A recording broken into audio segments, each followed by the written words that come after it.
Okay, so my career started way back in the early 80s.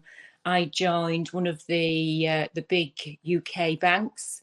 Started in Castleford branch, and really grasped an opportunity to go down to London after a few years of working at Castleford, and I was attached to the stock exchange. So financial services leadership is kind of my background. I moved back to Yorkshire in the early 90s, and that's really when I picked up senior leadership roles and also project management roles. How did I get into sport? Well, I left the bank. I left the bank in around 2001. And I decided that I was going to create my own consultancy, business consultancy, coaching and leadership. I tried to start that around 2002, but then took an interim management role in a big company in York. But while that was bubbling along, I still wanted to move away and have my own business and being self-employed. And I'm not quite sure how it happened, but I found myself discussing business proposals with Hunslet Hawks. And I had a great time working with the squad there at Hunslet, not just on the business side, but also on performance, on pitch performance, which led to me actually knocking on quite a few Super League doors and sitting myself in front of Gary Hetherington, who invited me to come along and do some project work way back in 2005. And that's how I got into sport.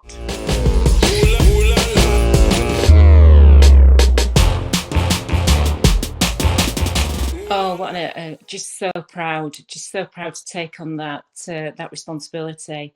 What a privilege, and just fantastic recognition as well. I think that's one of the big things. I don't think the club really realised how motivational it is when you are given extra responsibility. That promotion, it meant so much, immensely proud, but very, very privileged and honoured as well. It's fantastic, isn't it, to be recognised like that, and in such a male industry. Yeah, I'm alive. Yeah, I'm alive. Say ooh la la. That's a really interesting question, because I haven't really. I don't feel that I've really had in my career. I don't feel like I've had any issues with inequality. But I do think it is how you see the challenge, and not wanting to go down any cliches or anything like that, but I if you don't see the boundaries to start with, I think that's the way to handle things. If you see a job advert and you like the look of it, and then you're talking to yourself about it, and you convince yourself you can't do it, you're not going to apply for it. So don't create those boundaries, and challenge can mean of so many things, can't it? Challenge can be quite an aggressive word as well, and I wouldn't say to anybody, go out there and be aggressive, but do challenge. If you see a boundary, do challenge it, do question it. But I can't actually see that or say that I've personally if anything, quite the opposite. Even working in the bank, when I joined in the 80s was a very male-dominated environment with some very, very crazy rules and regulations, which they wouldn't really get away with in this day and age. But no, at the club, going back to sport and going back to the club, I don't see that inequality. I really don't. Like if you look at the RFL.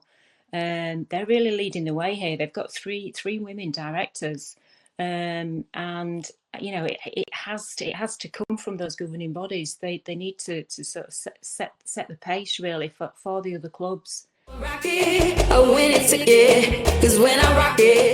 I think it's great because they can see that women can actually aspire and actually hold really senior roles. I know as a kid growing up, I don't think I I don't think I really thought, oh, I want to follow in that woman's footsteps. I don't think I saw it like that. I think I saw positions. I think I saw opportunities, and that's what I aspired to. I don't think I thought, oh, I want to be like that woman or I want to be like the man. I think I saw the actual role. So again, going back to the challenges, to me, it was more like going for what you want to go for.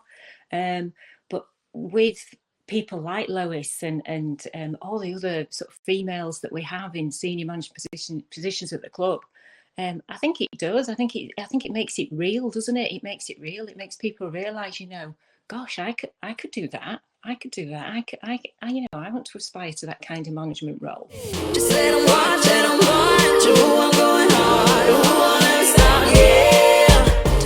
It's really important, isn't it? Because if you sort of dampen your workforce and you don't give them the decision-making powers and don't give them the opportunities, your productivity is not going to be very good, and people won't perform if they don't think they can do something.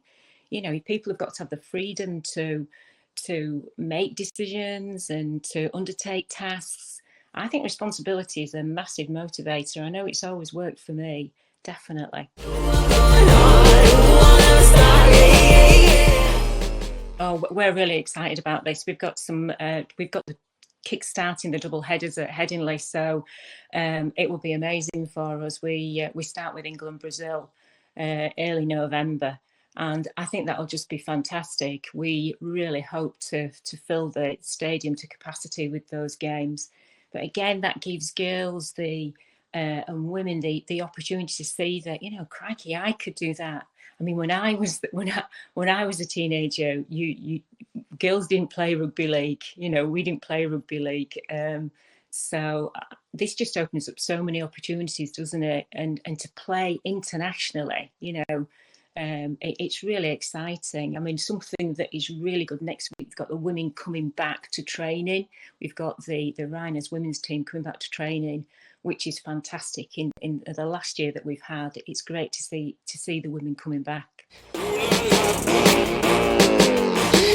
And they've just been amazing. That I know people can't go to watch live at the moment, but to have those games broadcast, it does again just give girls the insight that, gosh, I could be doing that. I could be up there on that court. It's fantastic, isn't it? It really does give people an insight to what they can achieve and set themselves some really sort of high goals and objectives. I've been thinking about this, and I don't think there was one particular female that I aspired to.